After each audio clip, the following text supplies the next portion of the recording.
Hello everyone. आज हम शुरू करेंगे अपना नया टॉपिक जिसका नाम है रिफ्रैक्शन। तो अभी हमने रिफ्लेक्शन कवर कर लिया है पिछले 4 लेक्चर्स में, जिसमें कि हमने मिरर्स के न्यूमेरिकल तक फिनिश कर लिया है एनसीईआरटी के हिसाब से। और आज हम शुरू करने जा रहे हैं रिफ्रैक्शन। यकीन मानिए ये अब तक की बेस्ट क्लास होने वाली है और आपको बहुत ही ज़्यादा मज़ा आने वाली है। तो चलिए बिना किसी देरी के शुरू करते हैं। जैसा कि बोर्ड पे लिखा है रिफ्रैक्शन, क्या आपने ये वर्ड पहले कभी सुना है? शायद सुना हो, या मे बी अभी क्लास 10th में आए हो तब सुना हो। तो रिफ्रैक्शन होता क्या है? इस वर्ड को जानने से पहले हम कुछ बेसिक डेफिनेशंस की बात करेंगे, बेसिक चीज़ों के बारे में जानेंगे जो रिफ्रैक्शन को पढ़ने के लिए ज़रूरी हैं। तो सबसे पहले हम ये पता करेंगे कि लाइट किस स्पीड से चलती है। सबको पता है लाइट एक फॉर्म ऑफ एनर्जी है, तो हम ये पता करेंगे कि लाइट की स्पीड क्या है। तो अगर मैं बात करूं वैक्यूम में, वैक्यूम क्या है? वैक्यूम एक ऐसा मीडियम है जहां पे कोई भी पार्टिकल्स नहीं होते हैं, लाइक एटम्स या कुछ भी नहीं होता है। ठीक है, तो वैक्यूम में लाइट की स्पीड सबसे ज़्यादा फास्ट होती है। ओके, तो वैक्यूम में लाइट की स्पीड क्या होती है? वैक्यूम में लाइट की स्पीड होती है 3 × 10⁸ मीटर पर सेकेंड। ओके, 3 × 10⁸ मीटर पर सेकेंड। अच्छा, लाइट सन से आती है। अल्टीमेट सोर्स ऑफ एनर्जी क्या है? सन।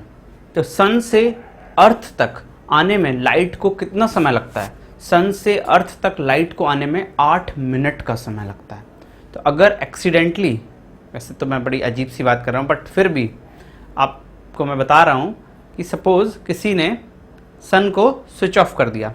सर ये क्या बोल रहे हो, सन कैसे स्विच ऑफ हो सकता है? सोच लो, हाइपोथेटिकली बोल रहा हूँ।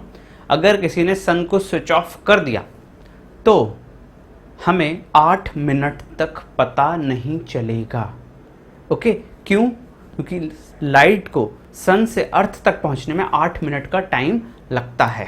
ठीक है, अच्छा अब हम बात करेंगे डिफरेंट मीडिया की। लाइट ट्रैवल करती है, मैंने आपको ये बताया था, रे की फॉर्म में। और मैंने आपसे ये भी बोला था कि लाइट हमेशा एक स्ट्रेट लाइन में चलती है। तो अगर मैं आपसे ये कहूँ कि उस दिन मैंने आपसे झूठ बोला था तो ये बात गलत नहीं होगी, बट कुछ कंडीशंस के साथ में। हाँ, मैंने उस दिन झूठ बोला था कि लाइट हमेशा एक स्ट्रेट लाइन में चलती है, बट कुछ कंडीशंस हैं। वो कंडीशंस क्या क्या हैं चलिए देखते हैं। लाइट के साथ में 3 केसेस बता रहा हूँ। पहला केस क्या बता रहा हूँ कि लाइट जब किसी सरफेस पे पड़ती है, ठीक है, सपोज ये एक ओपैक सरफेस है। ओपैक सरफेस कैसा सरफेस होता है? लाइट को जो एब्जॉर्ब कर ले, जैसे वुड। लाइट ये टेबल पे पड़ रही है तो लाइट बाहर नहीं निकल पाएगी, लाइट बाहर नहीं निकल पाएगी, सारी एब्जॉर्ब हो जाएगी। केस नंबर 2 में ले रहा हूँ। ठीक, लाइट किसी रिफ्लेक्टिंग सरफेस पे पड़ रही है, लाइट किसी रिफ्लेक्टिंग सरफेस पे पड़ रही है, तो क्या हो जाएगी? उसी एंगल से रिफ्लेक्ट हो जाएगी और लॉ ऑफ रिफ्लेक्शन को फॉलो कर लेगी। बट एक और केस ले रहा हूं मैं, 3rd नंबर का केस। ठीक है, इस केस में मैं क्या बोल रहा हूं कि लाइट, ये मीडिया है, इधर मीडियम अलग, इधर मीडियम अलग, ये एक इंटरफेस है। इंटरफेस क्या होता है बताया था मैंने पहली क्लास में। इंटरफेस 2 मीडियम को डिफरेंशिएट करता है। मींस इधर एयर है और इधर क्या है? वाटर। ठीक, अब क्या होगा?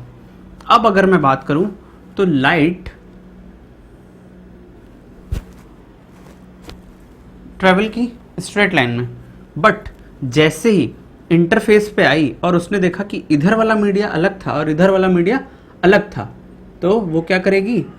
बेंड हो जाएगी। वो बेंड हो जाएगी, मींस स्ट्रेट लाइन में नहीं चलेगी। अब ऐसा होता क्यों है? इसके पीछे की कहानी क्या है? ये कैसे हुआ?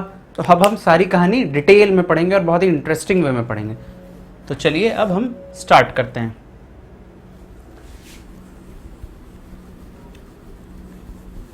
ठीक है, सबसे पहले कुछ चीज़ें जानना बहुत ही ज़्यादा इम्पॉर्टेंट है रिफ्रैक्शन पढ़ने से पहले।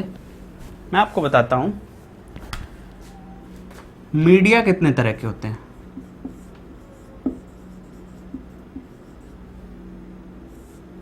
दो तरह के मीडिया होते हैं। पहला होता है ऑप्टिकली रेयरर और दूसरा होता है ऑप्टिकली डेंसर। ठीक है, रेयरर और डेंसर का मतलब क्या है? सपोज करो आप एक रोड पे चल रहे हो अपनी गाड़ी से, ठीक है, और वो रोड एक हाईवे है। हाईवे मीन्स जहाँ पे आपको ट्रैफिक कम मिलेगा, आपकी शहर की गली नहीं है वो, या फिर आपके शहर की रोड नहीं है जहाँ पे ढेर सारा ट्रैफिक मिलता है, ढेर सारी शॉप्स होती हैं। तो आप अपनी गाड़ी कहाँ फास्ट चला पाओगे? एक हाईवे पे या फिर अपने सिटी के एक लोकल रोड पे। जाहिर सी बात है आप गाड़ी फास्ट चला पाओगे हाईवे पे। अच्छा, तो हाईवे को समझो मीडिया, ठीक है, और खुद को समझो लाइट। तो आप कहाँ फास्ट चल रहे हो? हाईवे पे। हाईवे पे फास्ट क्यों चल रहे हो? हाईवे पे फास्ट इसलिए चल पा रहे हो क्योंकि हाईवे पे गाड़ियाँ नहीं हैं या फिर गाड़ियाँ बहुत कम हैं, आपको खाली रास्ता मिल रहा है तो आप स्पीड में जा रहे हो, ठीक है। और अपने लोकल सिटी की रोड पे बहुत सारा ट्रैफिक है, बहुत सारे लोग हैं, बहुत सारी शॉप्स हैं, बहुत सारी व्हीकल्स हैं, तो आप इतने फास्ट नहीं जा रहे हो, ठीक है। तो वैसे ही लाइट है। लाइट के लिए ऑप्टिकली रेयरर क्या है? लाइट के लिए ऑप्टिकली रेयरर है वो मीडियम जहां पे लाइट फास्ट ट्रेवल करे, जहां पे light travels fast. Rare medium, rare means वहां पे पार्टिकल्स बहुत कम हैं, ठीक है। और ऑप्टिकली डेंसर मीडियम कौन सा है? ऑप्टिकली डेंसर मीडियम वो मीडियम है जहां पे लाइट को चलने में प्रॉब्लम हो रही है। लाइट ट्रेवल्स स्लो, ठीक है। यहां पे लाइट ट्रेवल्स फास्ट और यहां पे light travels eight slow speed. तो ये हैं हमारे दो टाइप के मीडिया, ठीक है। अगर मैं कंपैरिजन करता हूं, ठीक, जैसे मैं लेता हूं एयर। सबने पढ़ा है सॉलिड, लिक्विड एंड गैस। तो गैस में नंबर ऑफ पार्टिकल्स बहुत दूर दूर होते हैं या फिर बहुत कम होते हैं। सॉलिड्स की बात करूं तो बहुत टाइटली पैक्ड होते हैं और बहुत ज़्यादा होते हैं। लिक्विड्स में सॉलिड्स से कम होते हैं पार्टिकल्स, ठीक है। तो अगर मैं बात करता हूं कि लाइट एयर में चल रही है, ठीक, एयर मीन्स जैसे अभी लाइट आ रही है इस स्पेस में, तो एयर में चल रही है। और दूसरा मैं बात करूं लाइट चल रही है लिक्विड में, liquid in the sense suppose कर लो वाटर में, ठीक है।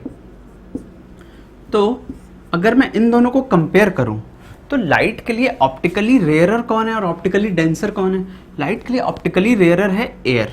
एयर क्यों रेयरर है? क्योंकि एयर में वही चीज़, हाईवे वाला केस, कि पार्टिकल्स बहुत कम है, व्हीकल्स बहुत कम है, तो लाइट स्पीड में जा रही है, हमारी गाड़ी स्पीड में जा रही है। लेकिन ऑप्टिकली डेंसर मीडियम एयर के रिस्पेक्ट में क्या है? वाटर। वाटर एयर के रिस्पेक्ट में ऑप्टिकली डेंस है। क्यों? वाटर में पार्टिकल्स ज़्यादा हैं तो लाइट स्लो चल पाएगी। अगर मैं दूसरा केस ले लूँ, अगर मैं ले लूँ वाटर और ग्लास, ठीक है। अब ये ऑप्टिकली रेयरर और ऑप्टिकली डेंसर रिस्पेक्टिव टर्म्स हैं। रिस्पेक्टिव टर्म्स का मतलब क्या होता है बच्चों? रिस्पेक्टिव टर्म्स का मतलब होता है कि हम किसी भी मीडियम को ऑप्टिकली रेयरर नहीं बोल सकते। हम ये नहीं बोल सकते कि वाटर ऑप्टिकली रेयरर है या एयर ऑप्टिकली रेयरर है या फिर ग्लास ऑप्टिकली रेयरर है। किसी के रिस्पेक्ट में देखना पड़ेगा हमको। अब देखो एक दूसरा बहुत इंटरेस्टिंग केस लेता हूँ। अभी मैंने आपको क्या बोला कि वाटर ऑप्टिकली डेंसर है, डेंसर है, ठीक है। अब मैं यहाँ पे क्या कर रहा हूँ? वाटर और ग्लास को कंपेयर कर रहा हूँ। तो वाटर है लिक्विड, ठीक है, और ग्लास है सॉलिड, ठीक।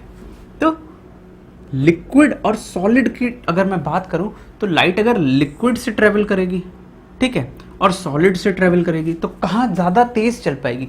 सॉलिड में पार्टिकल्स ज़्यादा हैं, सॉलिड में पार्टिकल्स ज़्यादा हैं और लिक्विड में पार्टिकल्स कम हैं, ठीक। तो लाइट की स्पीड कहाँ फास्ट होगी? लिक्विड में। और सॉलिड में स्लो। तो जहाँ लाइट की स्पीड फास्ट होगी उसको हम बोलते हैं ऑप्टिकली रेयरर मीडियम। रेयरर क्यों? क्योंकि वहाँ पे पार्टिकल्स कम हैं। और सॉलिड क्या हो जाएगा, ग्लास क्या हो जाएगा हमारा, ऑप्टिकली डेंसर। तो देखो आप देख पा रहे हो अभी ऑप्टिकली डेंसर था लिक्विड, बट अब ऑप्टिकली डेंसर हो गया ग्लास, और लिक्विड क्या हो गया, वाटर क्या हो गया, ऑप्टिकली रेयरर मीडियम। तो कहने का मतलब क्या है, कोई भी चीज़ ऑप्टिकली रेयरर नहीं है, कोई भी चीज़ ऑप्टिकली डेंसर नहीं है। हम देखते हैं हम किसके रिस्पेक्ट में बात कर रहे हैं, हम किससे कंपेयर कर रहे हैं, तब हमें पता चलता है। ठीक है, तो अभी तक सिर्फ आपको दो चीज़ें पता चली, ऑप्टिकली रेयरर क्या है लाइट के लिए और ऑप्टिकली डेंसर क्या है। ठीक, चलो अब दूसरी चीज़ पे बढ़ते हैं। बहुत ही ज़्यादा मज़ेदार लेक्चर होने वाली है आपको आज, और आप रिफ्रैक्शन कभी नहीं भूलोगे। ये मैं आपको इतने अच्छे से, इतने डिटेल में, इतने क्लियरली पढ़ाऊंगा कि आपको बहुत मज़ा आने वाली है। ठीक है, अब मैं बात करता हूँ रिफ्रैक्शन की। ठीक, तो रिफ्रैक्शन है क्या? अभी मैंने आपको बताया कि लाइट अलग अलग मीडियम में अलग अलग स्पीड से चलती है। ठीक है, तो रिफ्रैक्शन क्या है? रिफ्रैक्शन को अगर मैं डिफाइन करूं तो refraction is the bending of light when it travels from one media to another media. ठीक है, कहने का मतलब क्या है कि लाइट जब एक मीडिया से दूसरे मीडिया में जाती है तो लाइट की बेंडिंग होती है, लाइट का डायरेक्शन चेंज होता है। ठीक है, लाइट का डायरेक्शन चेंज क्यों होता है मैं उस पर आ रहा हूं अभी। सपोज करो ये है एयर और ये है वाटर। ये मैं बनाता कैसे हूँ कि ऊपर एयर नीचे वाटर। जैसे एक ग्लास है, ठीक है, पानी का ग्लास। ठीक, तो पानी ऊपर तक भरा हुआ है, तो पानी जहाँ तक भरा है उसके ऊपर क्या है, एयर, और जो ग्लास का सरफेस है जहाँ तक पानी भरा है वो ये लाइन है, वो ये इंटरफेस है। ठीक, ये इंटरफेस, अगर इसको मैं प्रैक्टिकली आपको समझाऊं तो इंटरफेस क्या है, जहाँ तक पानी भरा हुआ है। ठीक है, ऊपर एयर और उस इंटरफेस के बाद जब लाइट अंदर गई तो नीचे ग्लास में वाटर। ठीक, अच्छा अब देखो लाइट ट्रेवल की, ठीक है, लाइट एयर में चल रही है, स्ट्रेट लाइन में चल रही है। ठीक है, लाइट जैसे ही किसी दूसरे मीडियम में आई तो उसकी क्या हो जाएगी, बेंडिंग हो जाएगी, उसका डायरेक्शन क्या हो जाएगा, चेंज हो जाएगा। कैसे चेंज होगा, उसके कुछ रूल्स हैं। पहले मुझे यहाँ पे क्या बनाना पड़ेगा, एक नॉर्मल। ठीक, ये एयर और वाटर की अगर मैं तुलना करूं तो कौन रेयर और कौन डेंसर? एयर क्या है, रेयरर मीडियम, और वाटर क्या है, डेंसर मीडियम। ठीक, तो लाइट की क्या होगी, बेंडिंग। अगर बेंडिंग ना होती तो लाइट कैसे जाती, ऐसे चली जाती बिल्कुल सीधे, बट उसकी क्या हो जाएगी, लाइट की हो गई बेंडिंग। ठीक है, अच्छा ये बेंडिंग होती क्यों है, रिफ्रैक्शन का कॉज क्या है, किस वजह से रिफ्रैक्शन होता है? अभी तक आपको सिर्फ इतना पता चला कि रिफ्रैक्शन है क्या।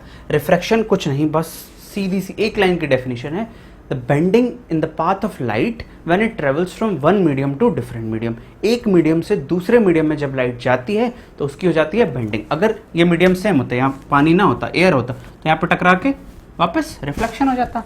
ठीक है, या फिर कोई ओपैक सरफेस होता तो लाइट पूरी एब्जॉर्ब हो जाती। ठीक है, तो रिफ्रैक्शन सिंपल डेफिनेशन होगी।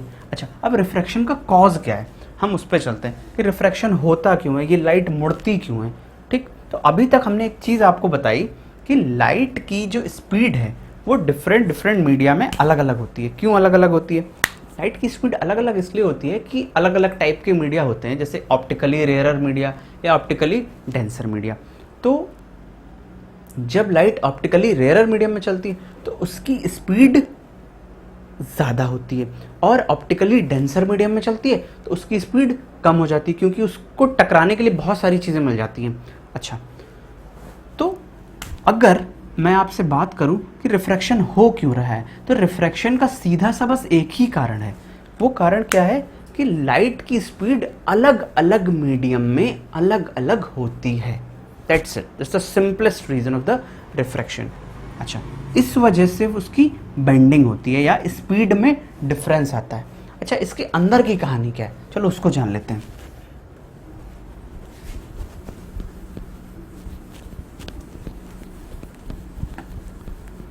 मॉलिक्यूलर थ्योरी देखते हैं लाइट की।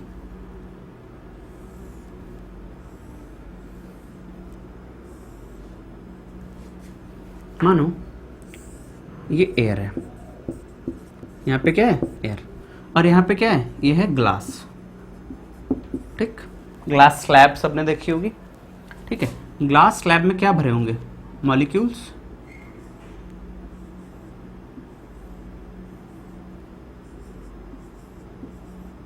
ऐसे करके पूरे में मॉलिक्यूल्स भरे होंगे। ठीक, अच्छा, जब यहाँ पे एयर थी या वैक्यूम था तो कोई भी लाइट को रोकने वाला नहीं था। ठीक है, बट लाइट जैसे ही ग्लास में गई, यहाँ पे भी है, तो इन एटम्स ने लाइट के पाथ को रोका।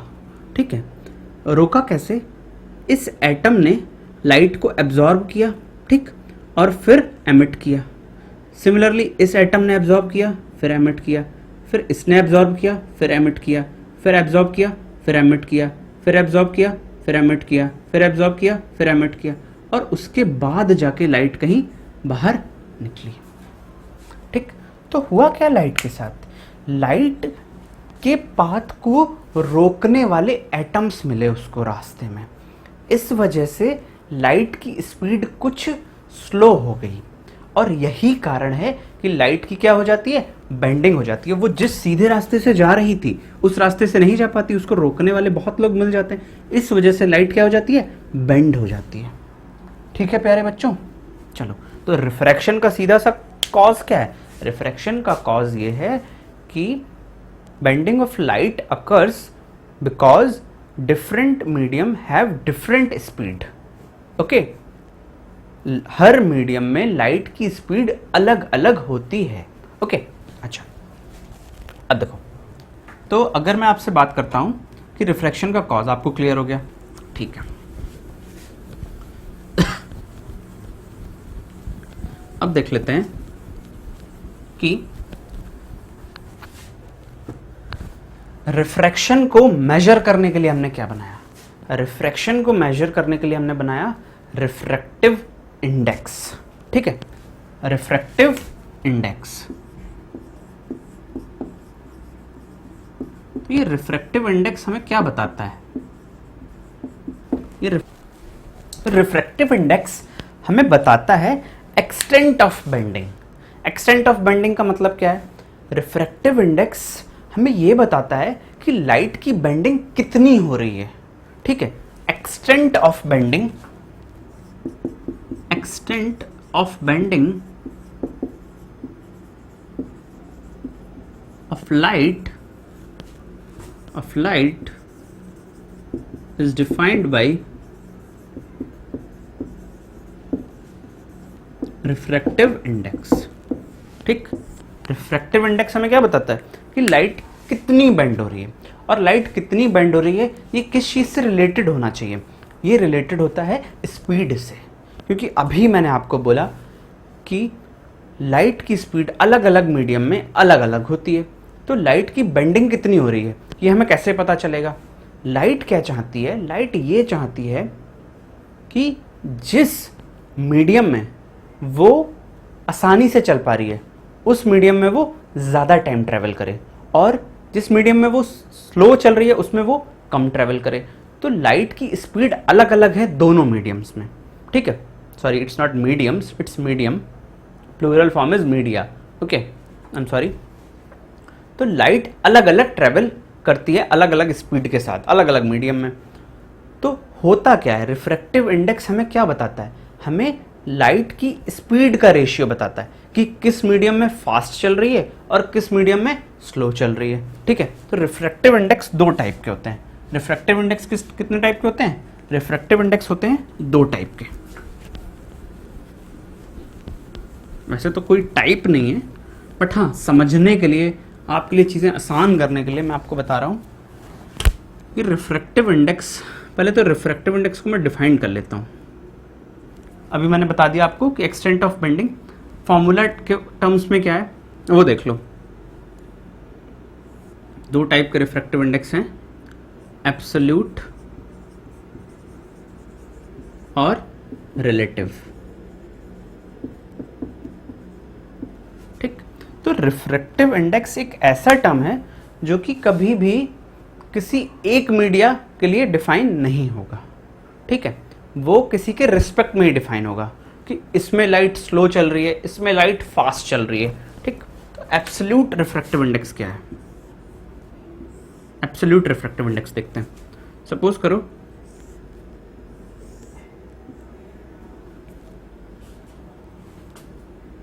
लाइट ट्रेवल कर रही है, कहां से कहां?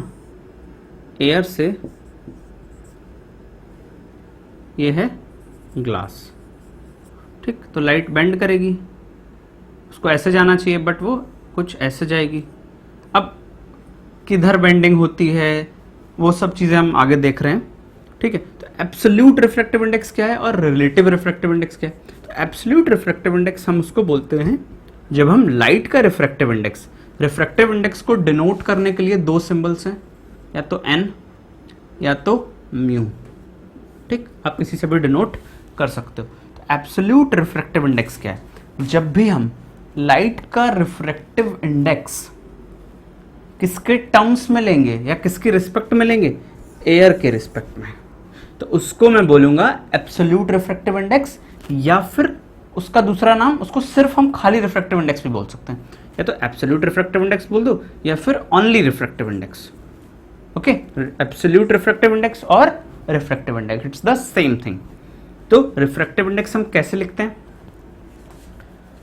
इसको मैं लिखूंगा एब्सोल्यूट रिफ्रैक्टिव इंडेक्स को, रिफ्रैक्टिव इंडेक्स n किसका होगा? ग्लास का। और किसके रिस्पेक्ट में ले रहे हैं? एयर के। तो मैं क्या लिखूंगा? n के आगे ग्लास और पीछे एयर। ठीक, तो जब भी रिफ्रैक्टिव इंडेक्स मैं आपसे बोलता हूं कि एयर के रिस्पेक्ट में लिया जा रहा है, एयर के रिस्पेक्ट में लेने का मतलब क्या है? एयर के रिस्पेक्ट में लेने का मतलब ये है कि रिफ्रैक्टिव इंडेक्स कभी भी एक मीडियम का तो हो नहीं सकता, उसको दो मीडियम चाहिए, क्योंकि कंपेयर कैसे करेगा कि किसमें स्पीड कम है किसमें ज़्यादा। तो अगर पहला मीडियम, ये कौन सा मीडियम है?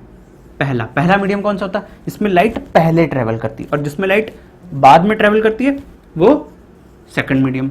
ठीक है, तो लाइट जिसमें पहले ट्रेवल की वो अगर एयर है और जिसमें बाद में ट्रेवल की वो कोई दूसरा मीडियम है, तो अगर लाइट जिसमें पहले ट्रेवल कर रही वो एयर है, तो अगर उस टाइम पे हम रिफ्रैक्टिव इंडेक्स की वैल्यू लिख रहे हैं तो उसको हम लिखते हैं absolute refractive index. Absolute refractive index का सीधा सा मतलब बस ये है कि अगर मैं लिख दूं इसको, मैं ग्लास कौन सा मीडियम है? सेकंड मीडियम है, तो इसको मैं लिख सकता हूं n2 भी लिख सकता हूं। इसका सीधा सा मतलब क्या है कि refractive index of second medium. Second medium क्या है बच्चों? सेकंड मीडियम है ग्लास। किसके रिस्पेक्ट में लेना है? फर्स्ट के रिस्पेक्ट में ले रहे हैं, और फर्स्ट हमेशा क्या होगा? एयर होगा एब्सोल्यूट के केस में। ठीक, अगर मैंने इसको ये लिख दिया, अगर मैंने इसको सिंपली n लिख दिया और मैंने इसको बोला रिफ्रैक्टिव इंडेक्स ऑफ ग्लास, अगर मैं बोल रहा हूँ रिफ्रैक्टिव इंडेक्स ऑफ ग्लास और मैं कुछ नहीं बोल रहा हूँ कि किसके रिस्पेक्ट में है, क्या है, फलाना है, ढिमकाना है, तो सीधा सा मतलब क्या है कि अगर रिफ्रैक्टिव इंडेक्स ऑफ ग्लास में बोल रहा हूँ, इट ओनली मीन्स कि वो हमेशा किसके रिस्पेक्ट में रहा होगा? एयर के रिस्पेक्ट में रहा होगा। अगर मैं बोल रहा हूँ refractive index of glass with respect to air, same चीज। अगर मैं बोल रहा हूँ refractive index of glass means refractive index of glass, तो ऑटोमेटिकली हम ये समझ जाएंगे कि वो एयर के ही रिस्पेक्ट में लिया गया है। ठीक, एब्सोल्यूट रिफ्रैक्टिव इंडेक्स का सीधा सा मतलब जब भी रिफ्रैक्टिव इंडेक्स एयर के रिस्पेक्ट में लिया जाए या पहला मीडियम एयर हो, तो उसको हम बोलते हैं एब्सोल्यूट रिफ्रैक्टिव इंडेक्स। उसको हम n2 से भी डिनोट करेंगे। अगर मैं सिर्फ n लिख दूं तब भी वो रिफ्रैक्टिव इंडेक्स कहलाएगा, और किसके रिस्पेक्ट में?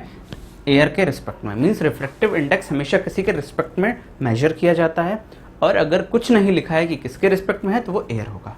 ठीक, अब हम बात करते हैं रिलेटिव रिफ्रैक्टिव इंडेक्स की। तो रिलेटिव रिफ्रैक्टिव इंडेक्स क्या है?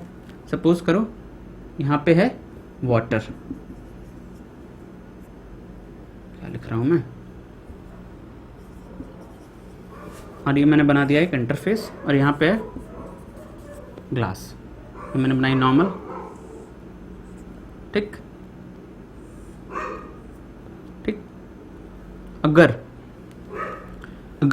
पहला मीडियम, ये कौन सा मीडियम है, पहला, और ये दूसरा, ठीक, तो अगर मैं रिफ्रैक्टिव इंडेक्स लिखूंगा तो मैं कैसे लिखूंगा, हमेशा बाद वाले का रिफ्रैक्टिव इंडेक्स लिखा जाता है विद रिस्पेक्ट टू पहले वाले। तो मैं कैसे लिखूंगा, refractive index of glass with respect to water. मतलब n के बाद में वो मीडियम लिख दो जिसका रिफ्रैक्टिव इंडेक्स हमें लिखना है, और n से पहले वो मीडियम लिख दो जिसका रिफ्रैक्टिव इंडेक्स, जिसमें लाइट पहले ट्रेवल की है। इट मीन्स हम इसको ऐसे भी लिख सकते हैं n21, n21। n21 का मतलब क्या हुआ, रिफ्रैक्टिव इंडेक्स ऑफ ग्लास जो कि सेकंड मीडियम है विद रिस्पेक्ट टू वाटर। तो इसको मैं बोलता हूं रिलेटिव रिफ्रैक्टिव इंडेक्स। एब्सोल्यूट और रिलेटिव में फ़र्क क्या है, एब्सोल्यूट और रिलेटिव में फ़र्क ये है कि एब्सोल्यूट रिफ्रैक्टिव इंडेक्स में पहला मीडियम हमेशा एयर होने वाला है, और रिलेटिव रिफ्रैक्टिव इंडेक्स में क्या होगा, दोनों मीडियम अलग अलग होंगे, एयर नहीं होगा कोई भी मीडियम, ग्लास और वाटर हो सकता है, वाटर और ग्लास हो सकता है, कुछ भी हो सकता है। ठीक है, अच्छा, आई होप आपको रिफ्रैक्टिव इंडेक्स के टाइप समझ में आ गए होंगे। अब मैं ये देखूंगा कि ये बेंडिंग होती कैसे है, कब इधर की तरफ मुड़ना है, कब इधर की तरफ मुड़ना है। तो अब हम बेंडिंग के टाइप्स देखेंगे। अच्छा, उससे पहले एक चीज़ और मैं बताना चाहूँगा, अगर ये लाइट नीचे से ऊपर की तरफ जाए बच्चों, नीचे से ऊपर की तरफ जाए, देखो 1 और 2 ये सिर्फ नाम है, ठीक। अगर मैं बोलूं कि लाइट कैसे जा रही है, लाइट ऐसे जा रही है, लाइट नीचे से ऊपर की तरफ जा रही है, तो नीचे वाला मीडियम कौन सा है, ग्लास, और ऊपर वाला मीडियम कौन सा है, वाटर। तो अगर मैं रिफ्रैक्टिव इंडेक्स लिखूंगा तो बाद वाले का रिफ्रैक्टिव इंडेक्स मुझे n के आगे लिखना, ऐसे लिखना होता है, n1 refractive index of water with respect to glass. ठीक, I hope this is clear to you. n21 का मतलब क्या हो गया, refractive index of glass, glass का रिफ्रैक्टिव इंडेक्स वाटर के रिस्पेक्ट में। और n12 का मतलब क्या हुआ, अब 1 मीडियम कौन सा है, बाद वाला। 1 का मतलब ये नहीं हो गया कि लाइट इसमें पहले थी, 1 का मतलब यहाँ पे अब उल्टा हो गया, क्या हो गया कि 1 कौन सा मीडियम हो गया, वाटर। ठीक, अगर मैं इसको ऐसे लिख दूं NWG, NWG का मतलब क्या हो गया, refractive index of water with respect to glass. क्यों, क्योंकि वाटर में लाइट बाद में गई, तो जिसमें लाइट बाद में जाती है उसका रिफ्रैक्टिव इंडेक्स हम लिखते हैं। वाटर में बाद में जा रही है तो water with respect to glass, अगर लाइट ऐसे जा रही है तो ग्लास में बाद में जा रही है तो glass with respect to water. I hope this is clear to you. Okay, अब हम देखते हैं कि बेंडिंग कैसे होती है, ये नोट कर लो। ठीक है, तो बेंडिंग देखते हैं अब हम कैसे होती है। बेंडिंग कब नॉर्मल की तरफ बेंड करेगा, कब नॉर्मल से अवे बेंड करेगा, तो ये सारी चीज़ें बहुत ही ज़्यादा इम्पॉर्टेंट है, क्योंकि अगर आप ये सब समझ गए तो देखो, मेरे पढ़ाने का मकसद आपको बोर्ड में अच्छे मार्क्स दिलाना तो है ही, उसके साथ साथ मेरा मोटिव ये भी है कि आपको चीज़ें बस क्लास 10th तक के लिए क्लियर ना हो, आपको आगे तक के लिए क्लियर हो। जब आप क्लास 12th में फिजिक्स ऑप्ट करो तो आपको ये सब चीज़ें एकदम क्लियर हो कि हाँ यार मैंने ऐसा कुछ पढ़ा था, क्योंकि इन सब का यूज़ होगा आगे। ठीक है, अच्छा, अब देखते हैं हम कि लाइट की बेंडिंग कितने टाइप से होती है। ठीक, केस नंबर 1 ले रहा हूँ। केस नंबर 1, लाइट जा रही है rarer to denser. Okay, rarer to denser. Rarer means optically rarer, ठीक है, जिसमें लाइट तेज चलती है, और डेंसर मीन्स वो जिसमें लाइट धीरे चलती है। मैंने बना दिया एक नॉर्मल। ठीक, लाइट टकराई, सर पहले मीडियम तो डिफाइन कर दो। लो भाई, कर दिया। ये है एयर और ये है वाटर। ठीक, एयर कैसा होगा लाइट के लिए, क्या लाइट एयर में तेज चलेगी, हाँ भाई चलेगी, रेयरर। क्या वाटर में धीमे चलेगी एयर के रिस्पेक्ट में, हाँ भाई, वाटर में धीरे चलेगी। वाटर हो गया डेंसर, ठीक। ये नॉर्मल है, ठीक। जब भी लाइट रेयरर से डेंसर में जाएगी, रेयरर से डेंसर में जाएगी, तो नॉर्मल के टुवर्ड्स मूव करेगी, नॉर्मल की तरफ मूव करेगी। कैसे? अगर ये सीधे जाती तो ये कैसे जाती, अगर इसको रोकने वाला कोई मीडिया ना होता। बट नॉर्मल किधर है? इधर, तो जाना इसको इधर था, नॉर्मल किधर है? इधर, तो नॉर्मल की तरफ मुड़ जाएगी। कैसे? ठीक है बच्चों। अच्छा, ये एंगल, इसको मैं बोलूंगा आई। ये कौन सी रे है? Incident ray. तो इस एंगल का नाम क्या हो जाएगा? Incident angle. और ये रे कौन सी है? रिफ्रैक्टेड रे। रिफ्रैक्शन हो रहा है, रिफ्लेक्टेड नहीं, रिफ्रैक्टेड रे। और ये कौन सी है? इंसिडेंट रे, ठीक। तो रिफ्रैक्शन हो रहा है, तो कौन सा एंगल लोगे? Refracted angle. आर से डिनोट कर दिया। एंगल की वही कहानी कि एंगल हमेशा रे और नॉर्मल के बीच में। अगर इंसिडेंस एंगल ले रहे हैं तो इंसिडेंट रे और नॉर्मल के बीच में, अगर रिफ्रैक्टेड एंगल ले रहे हैं तो रिफ्रैक्टेड रे और नॉर्मल के बीच में, ठीक। अब मैं केस नंबर 2 की बात करता हूं। जब लाइट जा रही है डेंसर टू रेयरर, ठीक। अब देखो,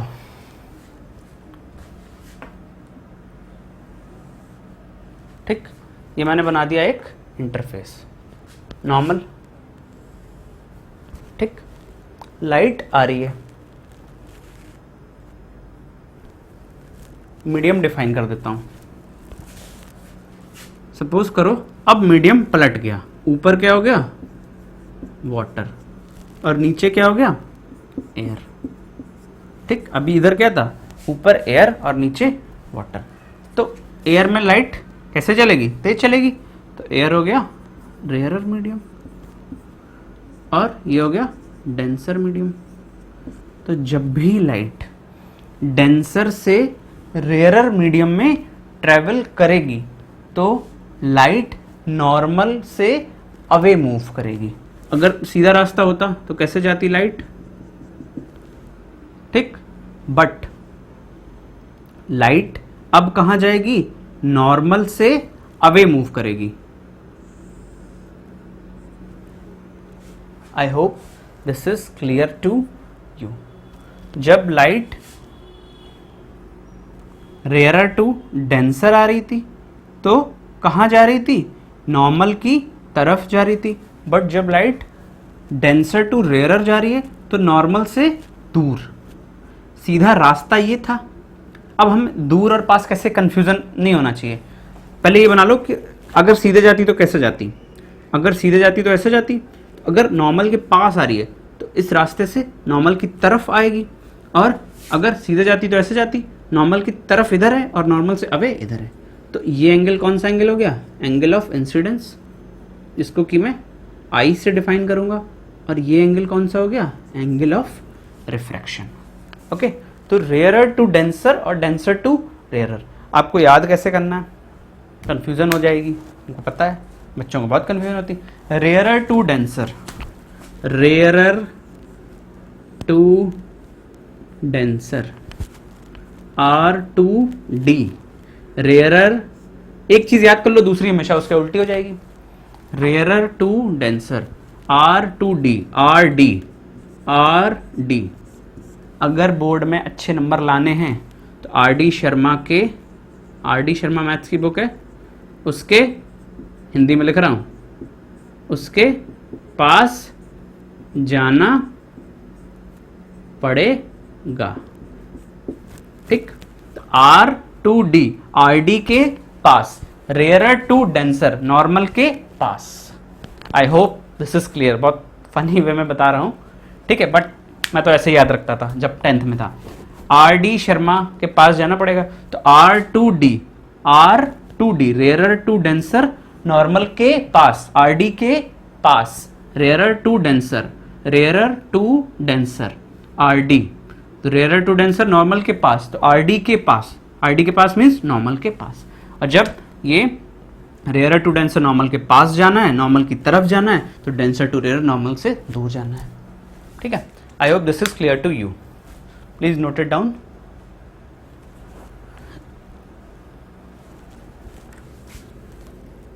अब मैं बात करता हूं एक थर्ड केस की, कि जब लाइट नॉर्मली इंसिडेंट होगी तब क्या होगा। लाइट का नॉर्मल इंसिडेंस देख लेते हैं। नॉर्मल इंसिडेंस का मतलब क्या है? Case number 3, normal incidence. ठीक है, सपोज करो ये नॉर्मल है, ठीक, और लाइट ऐसे ही इंसिडेंस हुई, तो लाइट में कोई भी बेंडिंग नहीं होगी, वो जिस रास्ते से आई है उसी रास्ते से चली जाएगी, भले ही ये मीडियम एयर और ये वाटर क्यों ना हो, या फिर इसको पलट दो, इधर वाटर और इधर एयर क्यों ना हो। ठीक, तो लाइट जिस रास्ते से आई थी सीधे चली जाएगी। ठीक, तो तीनों केसेस आपको क्लियर हो गए, आई होप अच्छे से समझ में आया होगा। अब हम बढ़ते हैं अपने नेक्स्ट टॉपिक की तरफ।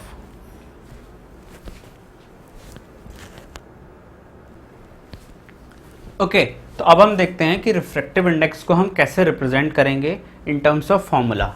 ठीक है, तो अगर मैं आपसे बोलता हूं, सबसे पहले मैं देखूंगा एब्सोल्यूट रिफ्रैक्टिव इंडेक्स को,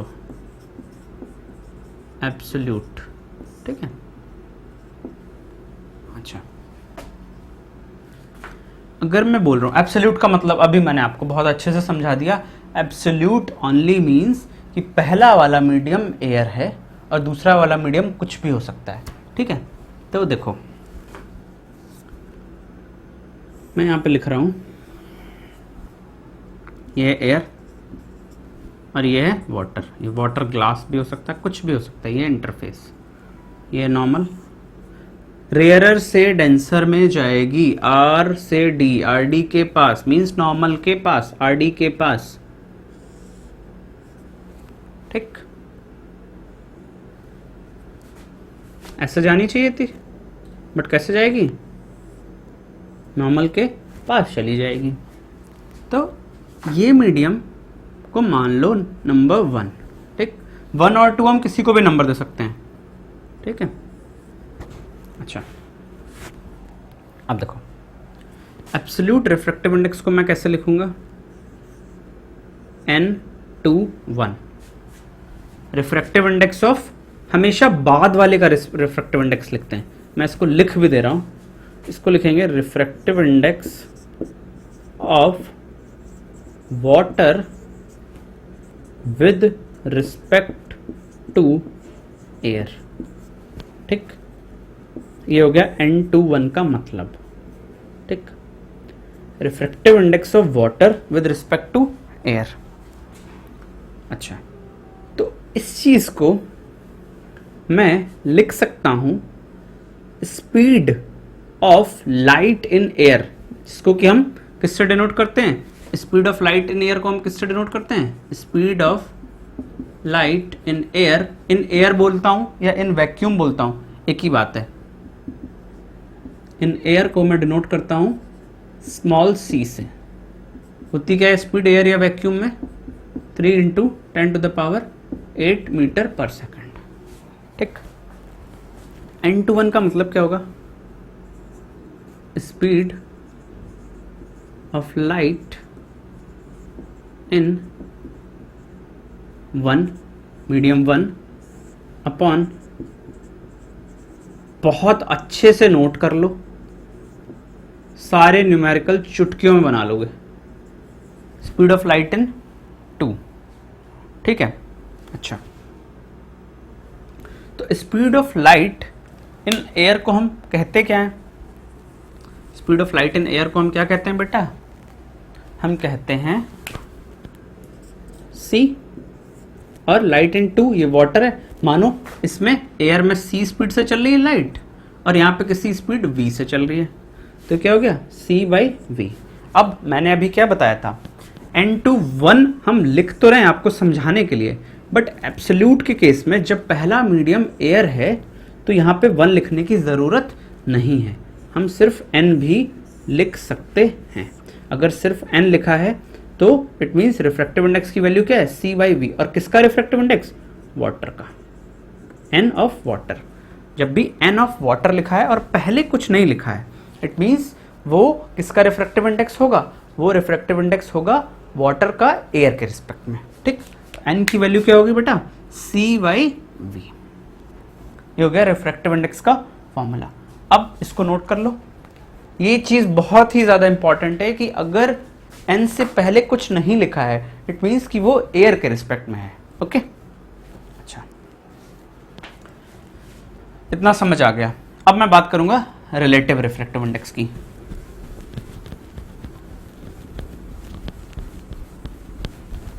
तो रिलेटिव रिफ्रैक्टिव इंडेक्स अगर आपने एब्सोल्यूट अच्छे से समझ लिया है, तो रिलेटिव में फर्क क्या है कि पहला मीडियम एयर नहीं होता, पहला मीडियम एयर नहीं होता है। रिलेटिव रिफ्रैक्टिव इंडेक्स, ठीक है, ये मैंने बना दिया कोई इंटरफेस, ये मैंने बना दी एक नॉर्मल, लाइट जा रही है। ठीक, अब मैं मीडियम ले रहा हूं अलग अलग, ये हो गया वाटर और ये हो गया ग्लास।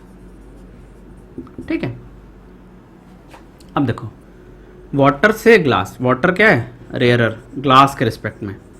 ठीक, एयर के रिस्पेक्ट में वाटर डेंसर था, और ये क्या है? डेंसर। तो लाइट रेयरर से डेंसर जाएगी तो नॉर्मल के पास आ जाएगी, R से D। ठीक, इस मीडियम का नाम दे दो 1 और इसका नाम दे दो 2।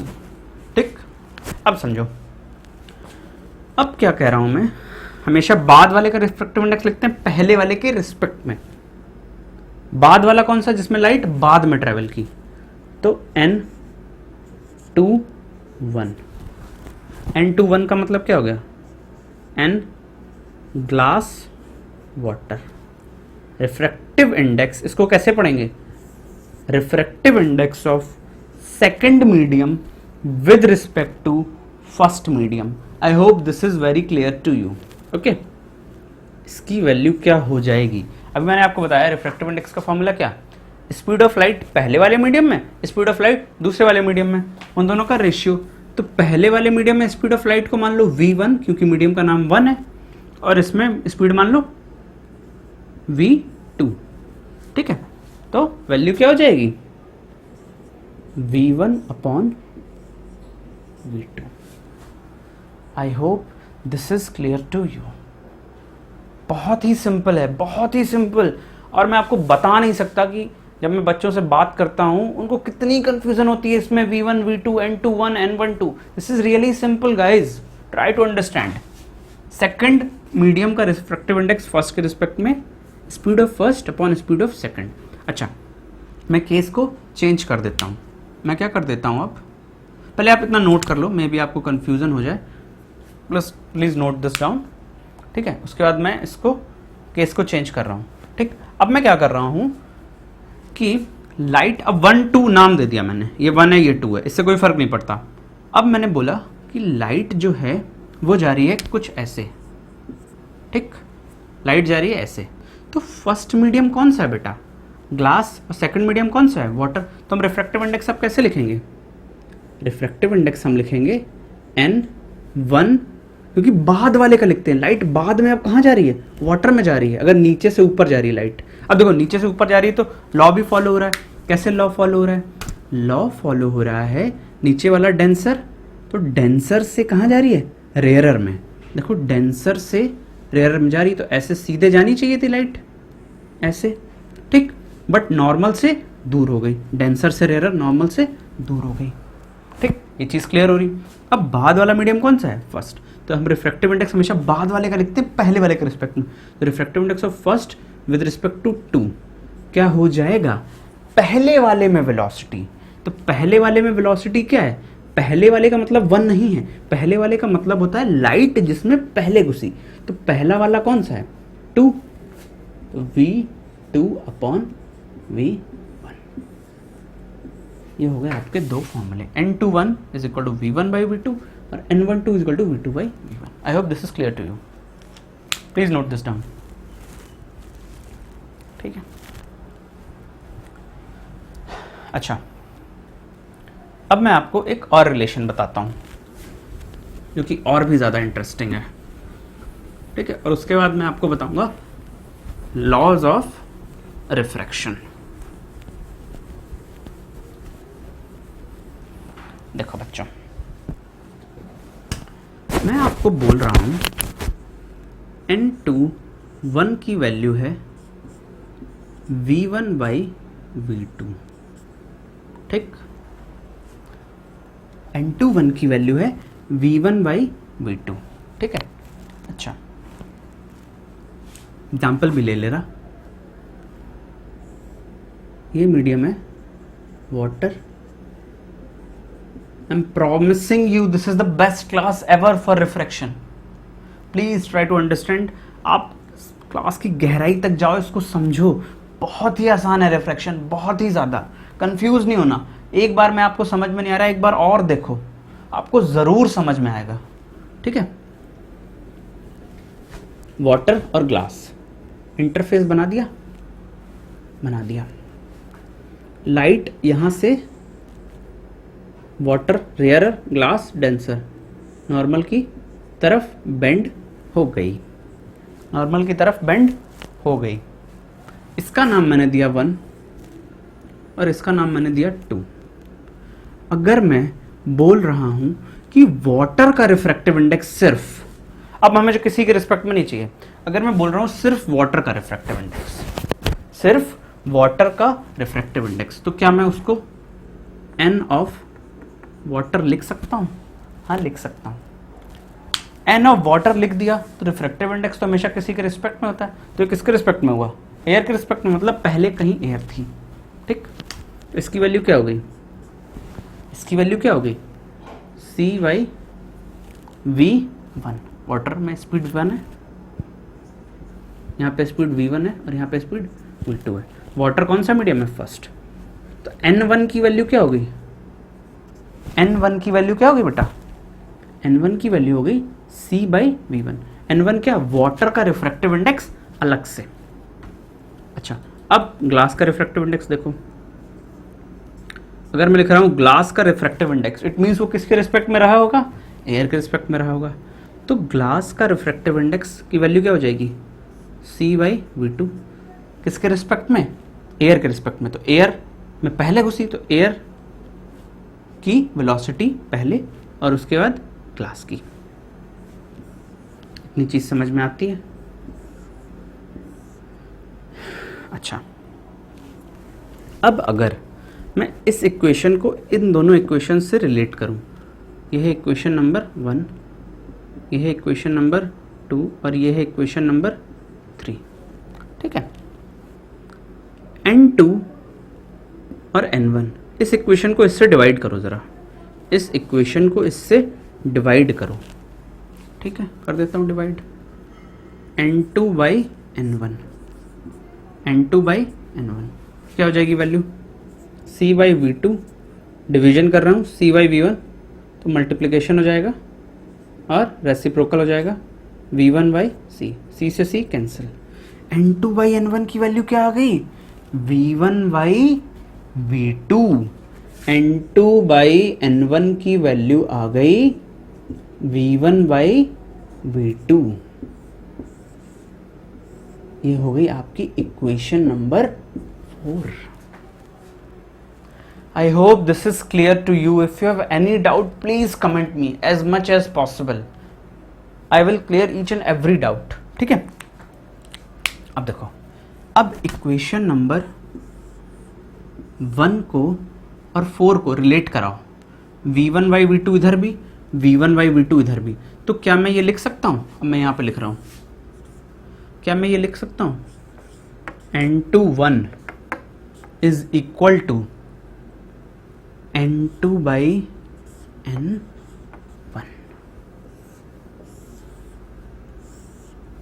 इस चीज का क्या मतलब?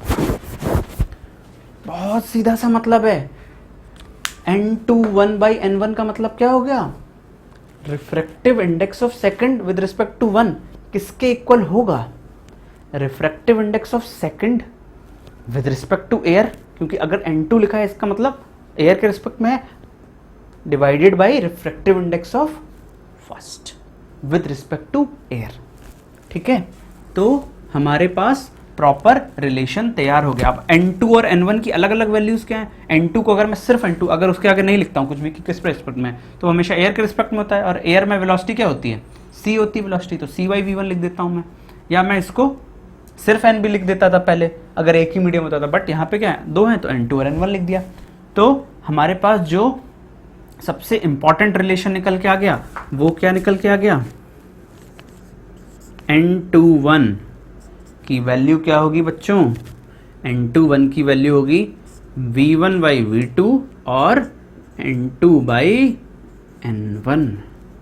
अब आपका कोई भी न्यूमेरिकल फंसने वाला नहीं है। This is the most important relation. इस पूरे डेरिवेशन को बहुत ही प्रॉपरली नोट कर लो, ठीक है। अब मैं स्नेल्स लॉ बताऊंगा आपको, और उसके बाद फिर मैं न्यूमेरिकल्स लगाऊंगा। Please note this down.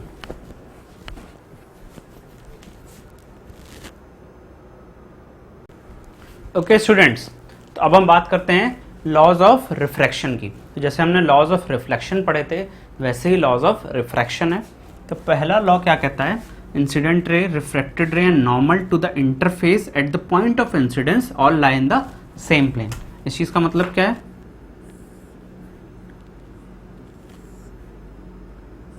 Incident ray ये होगी नॉर्मल, ठीक है। और हम कैसे बता पाएंगे बेंडिंग किधर होगी? यहाँ पे मुझे लिखना पड़ेगा एयर, और यहाँ पे मुझे लिखना पड़ेगा वाटर, ठीक है। रेयरर से डेंसर मींस नॉर्मल की तरफ होगी इसकी बेंडिंग, ठीक है।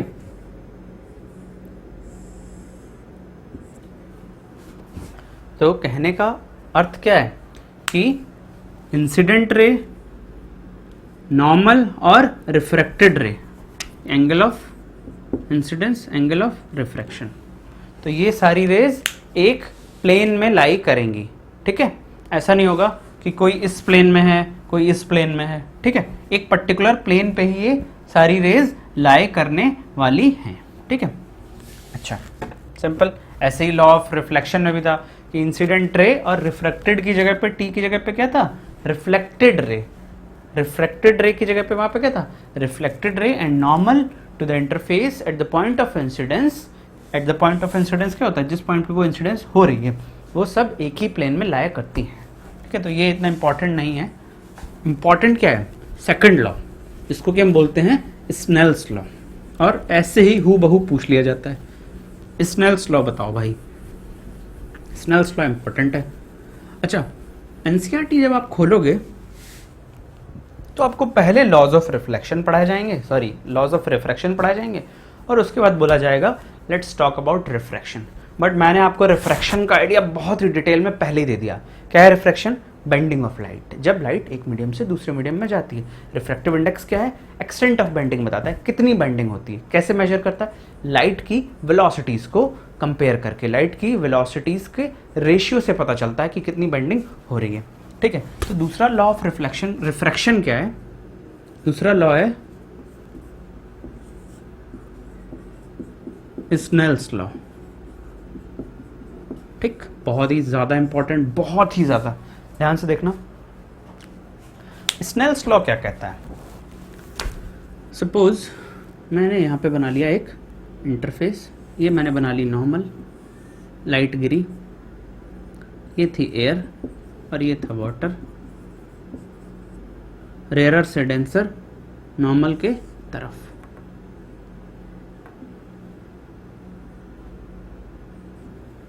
ठीक है, स्नेल्स लॉ कहता है एंगल ऑफ इंसिडेंस और एंगल ऑफ रिफ्रैक्शन में वो कुछ रिलेशन बताता है in terms of trigonometry.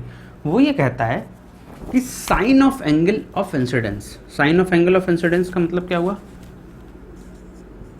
Trigonometry पढ़ी होगी, sine I upon sine are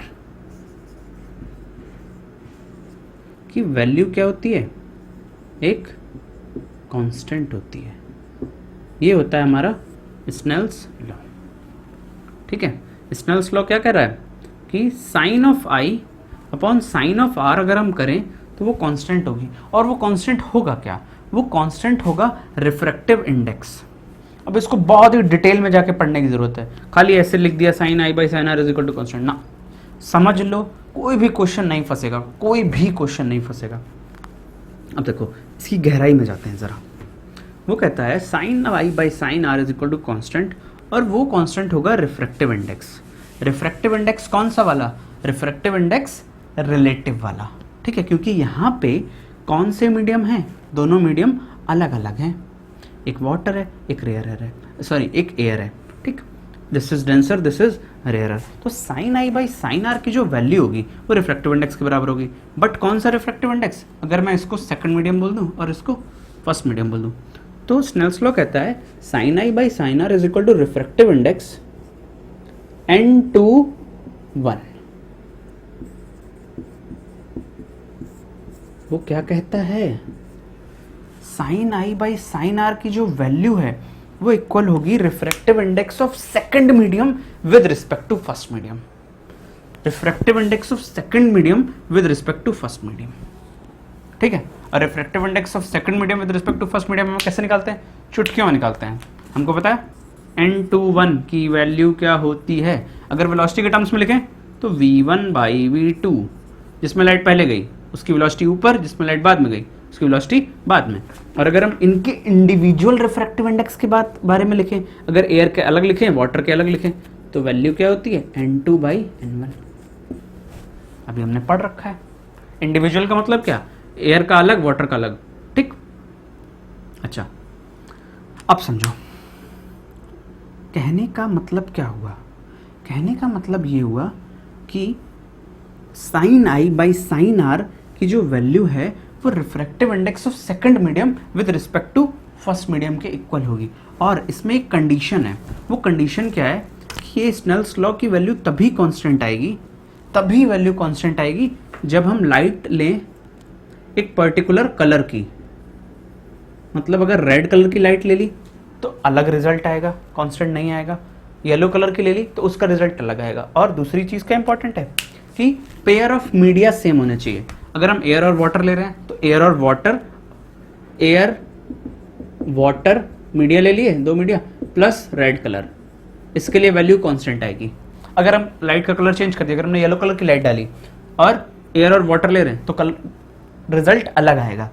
कहने का मतलब क्या है, कांस्टेंट क्या होगा, refractive index of second medium with respect to first medium, किसके लिए, एक पर्टिकुलर लाइट के कलर के लिए और एक पर्टिकुलर मीडियम के लिए। ठीक है, सॉरी मीडिया के लिए। अच्छा, अब हम इसकी डेफिनेशन लिख लेते हैं। बच्चों को डेफिनेशन से ज़्यादा मतलब होता है तो डेफिनेशन भी लिख लेते हैं।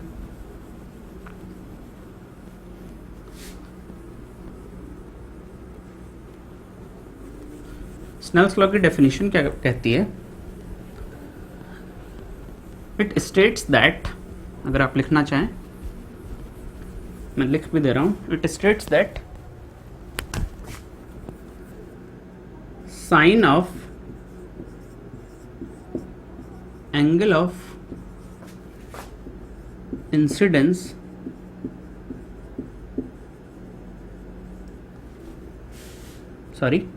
ratio of sine of angle of incidence to angle of refraction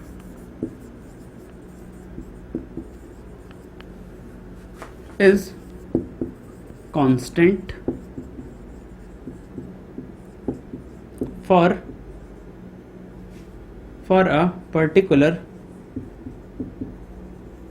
color of light, ये बात इंपॉर्टेंट है, कलर एक ही होना चाहिए, colour of light and a pair of media, और वो मीडिया भी एक ही होना चाहिए। अगर वाटर और ग्लास ले रहे हैं तो वाटर और ग्लास ही लेना है हमें, और अ पेयर ऑफ मीडिया। और इस कांस्टेंट को हम बोलते क्या है, एनसीईआरटी में हूबहू यही डेफिनेशन लिखी है, मैच कर लेना। This constant is called refractive index of second medium with respect to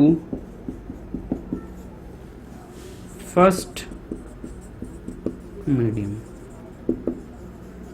Ratio of sine of angle of incidence to angle of refraction is constant for a particular color of light and a pair of media. This constant is called refractive index of second medium with respect to first medium. देखने में बहुत बड़ी सी definition लग रही है, लेकिन बहुत आसान सी डेफिनेशन है। क्या है? Ratio of sine of i, sine I by sine r constant होगा, और वो किसके बराबर होगा? सेकंड मीडियम का रिफ्रैक्टिव इंडेक्स फर्स्ट के रिस्पेक्ट में। ठीक है, I hope this is clear to you. Okay, अच्छा, अब मैं इसको और अच्छे से अगर आपको समझाऊं तो कहने का मतलब क्या है, अगर मैं यहाँ पे ले लूँ वाटर और यहाँ पे ले लूँ ग्लास, आई और आर, ठीक है, अगर मैं इस एंगल को बढ़ाता जाऊं तो ये एंगल अपने आप घटता जाएगा। तो sine I by sine are की जो वैल्यू है, सपोज करो sine I by sine are की जो वैल्यू है वो आ रही है, कुछ आ रही है, सपोज करो वो 3/4 आ रही है। ठीक, जब ये एंगल 30 है या ये 60 है, कुछ भी हो सकता है। ठीक है, तो वो वैल्यू इतनी आ रही है। ठीक, अच्छा, अब मैं इस एंगल को चेंज करूंगा तो ये एंगल चेंज हो जाएगा। अगर वाटर ही रखूं मैं यहाँ पे और यहाँ पे ग्लास, और ये कलर रखूं रेड, ठीक, तो ये वैल्यू हमेशा 3/4 रहेगी, चाहे ये एंगल कितना भी हो जाए, ये एंगल कितना भी हो जाए, वैल्यू हमेशा एक कांस्टेंट मिलेगी हमें। ये है स्नेल्स लॉ का मतलब। ठीक है, I hope this is clear to you. Please note this down.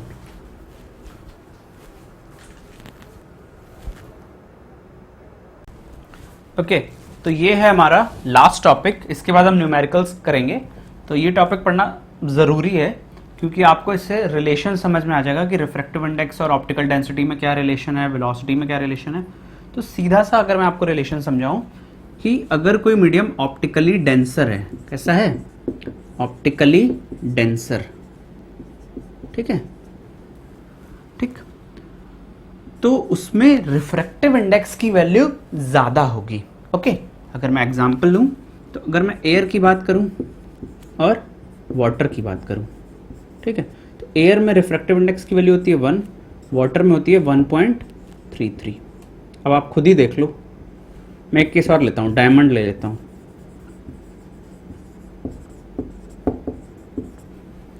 Air का रिफ्रैक्टिव इंडेक्स 1, एयर कैसा है? रेयरर।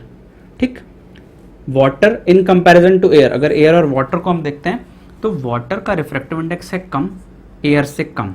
तो एयर कैसा है? रेयरर, वाटर है ऑप्टिकली डेंसर। अगर मैं वाटर और डायमंड को देखूं तो डायमंड का रिफ्रैक्टिव इंडेक्स ज़्यादा और वाटर का कम। तो वाटर कैसा हो गया? ऑप्टिकली रेयरर, और डायमंड कैसा हो गया? Optically denser. मीन्स सीधा सा मतलब क्या हो गया? सीधा सा मतलब हो गया refractive index is directly proportional to optical density. ठीक है, अच्छा, इसी के साथ वेलोसिटी में रिलेशन देख लो। अगर कोई चीज ऑप्टिकली डेंसर है, ठीक है, कोई मीडियम ऑप्टिकली डेंसर है, एयर का रिफ्रैक्टिव इंडेक्स 1, वाटर का रिफ्रैक्टिव इंडेक्स 1.33। अच्छा, अब देखो रिफ्रैक्टिव इंडेक्स क्या है? वाटर का ज़्यादा, तो वाटर ऑप्टिकली डेंस है, लाइट धीरे धीरे चलेगी। इट मीन्स कि वेलोसिटी जो होगी, वेलोसिटी वो क्या हो जाएगी? ऑप्टिकल डेंसिटी से इनवर्सली प्रोपोर्शनल। इनवर्सली प्रोपोर्शनल का मतलब क्या होता है बेटा?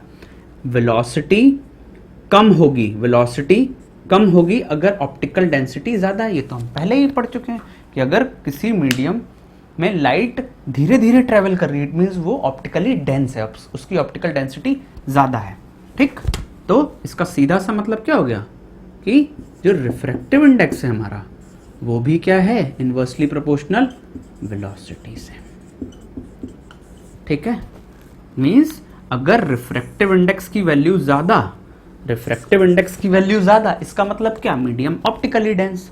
तो अगर रिफ्रैक्टिव इंडेक्स की वैल्यू ज़्यादा तो मीडियम ऑप्टिकली डेंस तो वेलोसिटी कम। तो यहाँ पे अगर मैं एयर और वाटर की बात करूँ तो एयर में वेलोसिटी ज़्यादा होगी क्योंकि एयर का रिफ्रैक्टिव इंडेक्स कम है, और वाटर में वेलोसिटी कम होगी क्योंकि वाटर का रिफ्रैक्टिव इंडेक्स ज़्यादा है। इट मीन्स कि जितना ज़्यादा रिफ्रैक्टिव इंडेक्स वेलोसिटी उतनी ही कम, जितना ज़्यादा रिफ्रैक्टिव इंडेक्स ऑप्टिकल डेंसिटी उतनी ही ज़्यादा।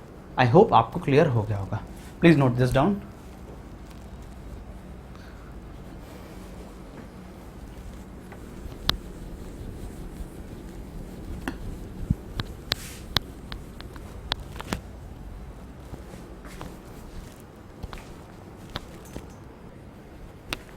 ओके स्टूडेंट्स, तो अब हम देखते हैं अपना पहला न्यूमेरिकल। आपने सारी थ्योरी पढ़ ली, रिफ्रैक्शन से रिलेटेड सारा कुछ पढ़ लिया है। अब आपको देखो कितना आसानी होने वाला है न्यूमेरिकल लगाते time.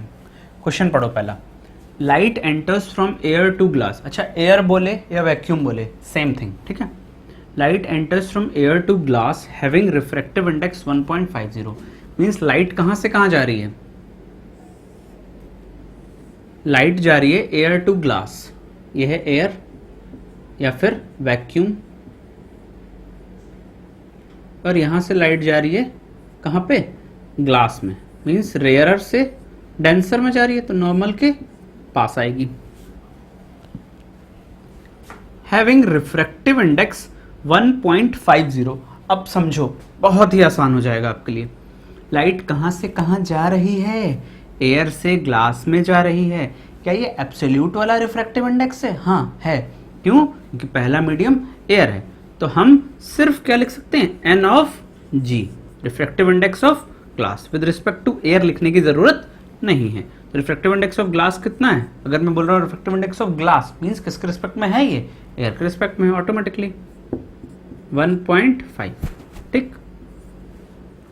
What is the speed of light in glass. अच्छा, तो रिफ्रैक्टिव इंडेक्स का फॉर्मूला क्या होता है, एन ऑफ जी की वैल्यू क्या हो जाएगी, एन ऑफ जी की वैल्यू होती है सी बाई वी। सी स्पीड होगी एयर में और वी होगी ग्लास में। तो पूछ रहा है what is the speed of light in glass, पूछ रहा है ग्लास में स्पीड कितनी होगी। ग्लास में स्पीड क्या मानी हमने, वी मानी। और वैक्यूम में स्पीड कितनी होती, वैक्यूम या एयर में स्पीड कितनी होती, इसने दे दिया 3 × 10⁸ मीटर पर सेकंड। तो बस सिंपल, हमें वी की वैल्यू चाहिए, तो v की वैल्यू कितनी हो जाएगी, v को इधर ले गए तो v की वैल्यू कितनी हो जाएगी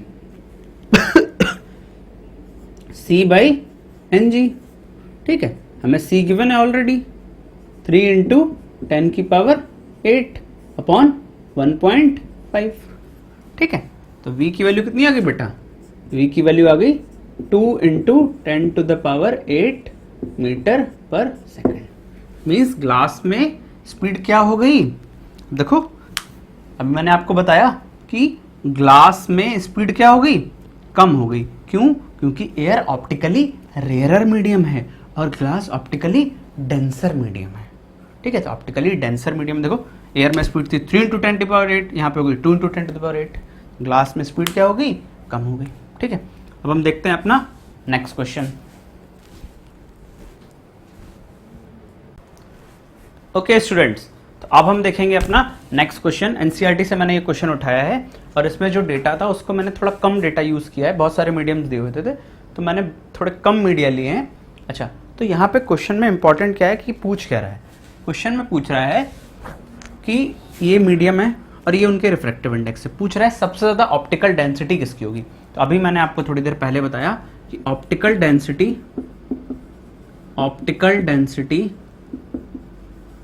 is directly related to refractive index. कहने का मतलब क्या है, ऑप्टिकल डेंसिटी जिसकी ज़्यादा होगी, रिफ्रैक्टिव इंडेक्स उसका ज़्यादा होगा।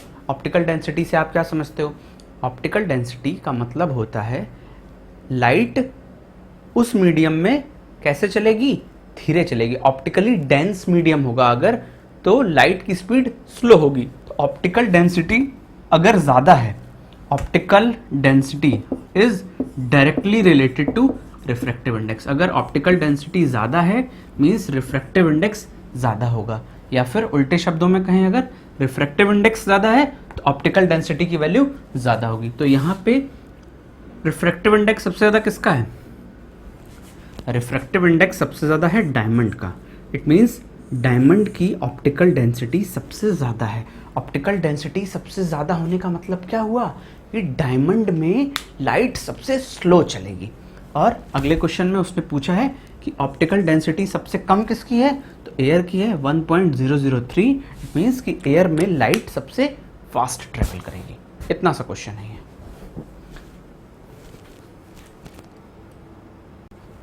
ओके स्टूडेंट्स, तो अब हम देखते हैं अपना नेक्स्ट क्वेश्चन।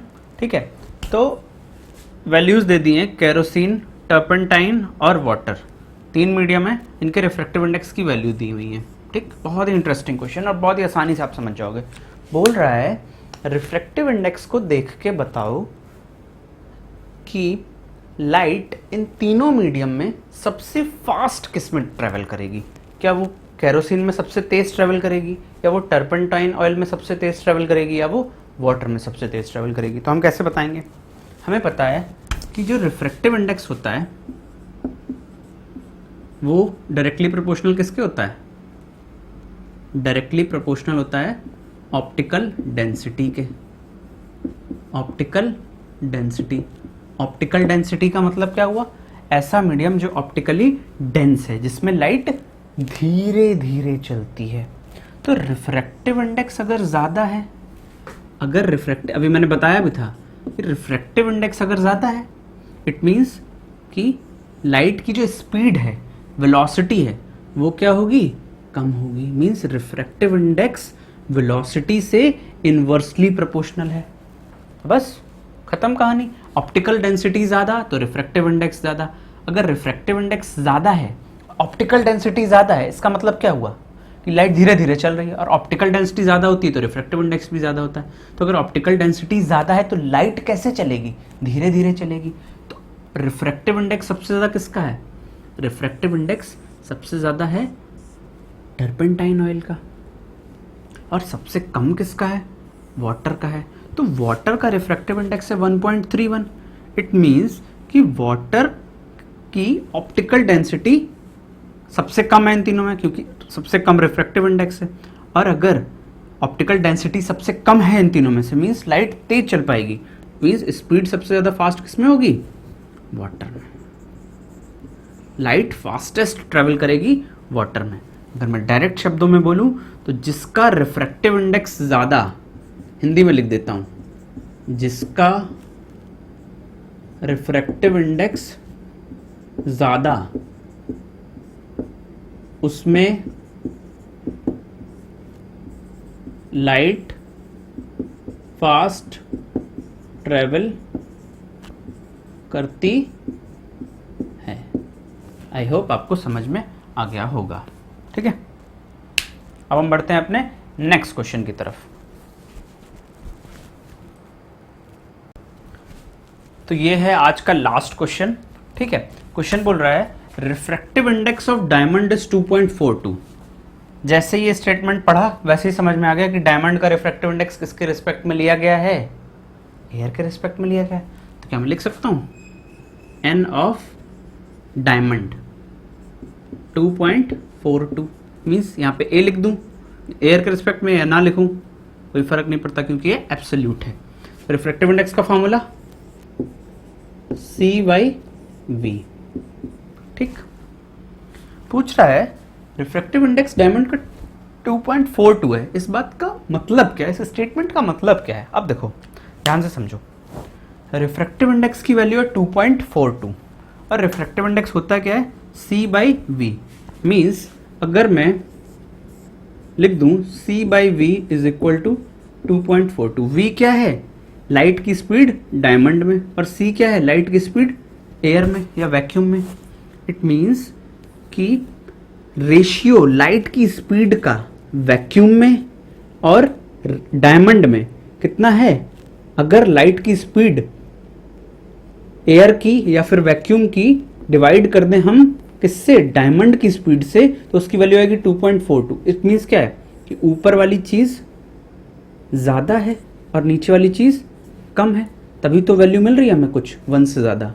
इसका मतलब क्या है कि लाइट की स्पीड एयर में या फिर वैक्यूम में ज्यादा है किससे? डायमंड से। कितनी ज्यादा है?